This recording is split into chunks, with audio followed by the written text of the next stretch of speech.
Hello pharma aspirants. तो आज हम डिस्कस करने जा रहे हैं बी फॉर्म सेकेंड सेमेस्टर के बायोकेमिस्ट्री में इंपॉर्टेंट क्वेश्चन 2 मार्क्स में, जो कि अक्सर एग्जाम में पूछे जाते हैं। तो आइए देखते हैं पहला क्वेश्चन क्या है। Differentiate between endergonic and exergonic reaction. तो इंटरगोनिक और एक्सर्गोनिक रिएक्शन को समझने से पहले मैं आपको ये बताना चाहती हूँ कि जो इंडोथर्मिक रिएक्शन और एक्सोथर्मिक रिएक्शन क्या होते हैं। इंडोथर्मिक रिएक्शन क्या होता है? ऐसा रिएक्शन जिसमें हमें हीट प्रोवाइड करनी पड़ती थी। और एक्सोथर्मिक रिएक्शन क्या होता था? जिसमें से हीट इवॉल्व होता था, मतलब हीट रिलीज होती थी। इंडोथर्मिक रिएक्शन में अलग से हमें हीट प्रोवाइड करनी पड़ती थी, तब जाके ये रिएक्शन कंप्लीट होता था।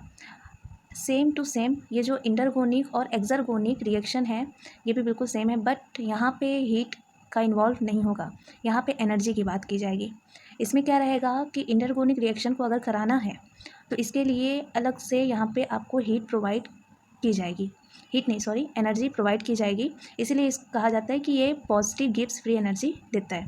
और एक्सर्गोनिक रिएक्शन में क्या होता है? इसमें अलग से कोई भी एनर्जी प्रोवाइड नहीं की जाती है इस रिएक्शन में, इसीलिए ये निगेटिव गिव्स फ्री एनर्जी कहलाते हैं। ठीक है, इनकी जो वैल्यू होती है, गिव्स फ्री एनर्जी की जो वैल्यू है वो पॉजिटिव और निगेटिव में डिनोट की जाती है। वो इसलिए इंटरगोनिक जो रिएक्शन है उसकी वैल्यू पॉजिटिव होती है और एक्सर्गोनिक रिएक्शन की वैल्यू निगेटिव होती है। इसमें क्या रहेगा कि जो रिएक्टेंट है, इंटरगोनिक रिएक्शन में जो रिएक्टेंट है उनकी जो एनर्जी है वो कम होगी, मीन्स लोअर होगी as comparison to the product. लेकिन जो एक्सर्गोनिक रिएक्शन है उसमें जो रिएक्टेंट है उनकी एनर्जी हायर होगी as comparison to the product. Example अगर मैं इंटरगोनिक रिएक्शन की दूँ तो फिर एक सिंपल सा एग्जाम्पल है फोटोसिंथेसिस का। और एक्सर्गोनिक रिएक्शन में जहाँ पे हमारा क्या होता है, ग्लूकोज के ब्रेकडाउन से जब एटीपी का फॉर्मेशन होता है और एनर्जी रिलीज़ होती है, ये एक बेस्ट एग्जांपल है एक्सर्गोनिक रिएक्शन का। ठीक है, तो एक बार पढ़ लीजिएगा, ये 4-5 पॉइंट है। ठीक है, नेक्स्ट देख लेते हैं क्वेश्चन क्या है। What is ketoacidosis? कीटोएसिडोसिस क्या है? देखिए क्या लिखा है। Ketoacidosis is a dangerous metabolic state characterised by the excessive production of ketone body in the body. Ketoacidosis क्या है? एक मेटाबॉलिक डिसऑर्डर होता है। इसमें क्या होता है कि जो कीटोन बॉडी होती है, कीटोन बॉडीज़, उसका प्रोडक्शन बॉडी में ज़्यादा होने लगता है और बॉडी में इसका प्रोडक्शन ज़्यादा होने की वजह से इनका जो लेवल है वो ब्लड में भी दिखाई देता है। इसी वजह से इसको हम कहते हैं कीटोएसिडोसिस। इसमें क्या होता है, कीटोन बॉडी का प्रोडक्शन उस टाइम पे होता है जब हमारे बॉडी में जो इंसुलिन है उसका रिलीज़ जो है वो सफिशिएंट मात्रा में नहीं हो पाता, और जिसकी वजह से यहाँ पे क्या होता है कि जो फैट है, फैट का ब्रेक डाउन होने लगता है एनर्जी के लिए। तो यहाँ पे देखिए क्या है नेक्स्ट पॉइंट में, ketone are produce when the body break down fat for energy. जब यहाँ पे फैट जो होती है, फैट का ब्रेक डाउन होता है एनर्जी के लिए, उस टाइम पे कीटोन बॉडी रिलीज़ होती है। ठीक है, which can happen when there is not enough insulin to allow glucose into cell for energy. Means यहाँ पे जब इंसुलिन का रिलीज़ इनफ मात्रा में नहीं होता है जिससे कि हमें ग्लूकोज से एनर्जी मिल सके, उस टाइम पे ये कीटोन बॉडी क्या होती है, प्रोड्यूस होती है। ठीक, नेक्स्ट क्वेश्चन देख लेते हैं क्या है। Discuss the symptoms of hyper कोलेस्टेरोलीमिया।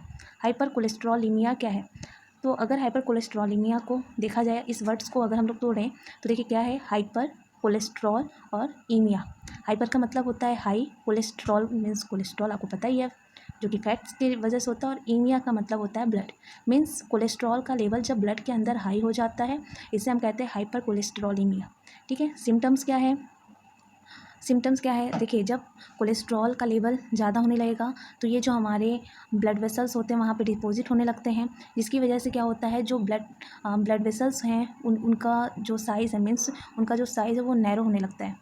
तो नैरो होने की वजह से क्या होता है, पेन होता है, मीन्स चेस्ट में पेन है, शॉर्टनेस ऑफ ब्रीथ है, फटीग है, और कुछ ऐसे केसेस हैं जैसे कि जेंथोमास। जेंथोमास का मतलब क्या है, जो कोलेस्ट्रॉल है वो स्किन के अंदर पे जाके डिपॉजिट होने लगता है, और कभी कभी हार्ट अटैक और स्ट्रोक भी देखने को मिलता है।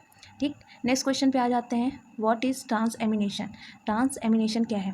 Transamination is a process in which transaminase enzyme are involve which catalyse the transfer of amino group from alpha amino acid to alpha keto acid. Transamination एक ऐसा प्रोसेस है जिसमें क्या होता है, ट्रांसएमिनेज एक एंजाइम होता है जो क्या करता है कि जो अमीनो ग्रुप है, अमीनो ग्रुप को क्या करता है, उसको ट्रांसफ़र करने का काम करता है, कहाँ से, अल्फ़ा अमीनो एसिड से अल्फ़ा कीटो एसिड पर।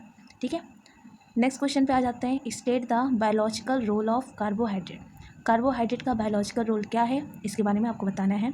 तो देखिए कार्बोहाइड्रेट क्या है, कार्बोहाइड्रेट से हमें क्या मिलता है, ग्लूकोज, और उसी ग्लूकोज के ब्रेकडाउन से हमें क्या मिलती है, एनर्जी। तो यहाँ पे फर्स्ट पॉइंट क्या लिखा है, कार्बोहाइड्रेट ऑक्सीडेशन प्रोवाइड एनर्जी। जब कार्बोहाइड्रेट का ऑक्सीडेशन होता है तो उससे हमें क्या मिलती है, एनर्जी मिलती है।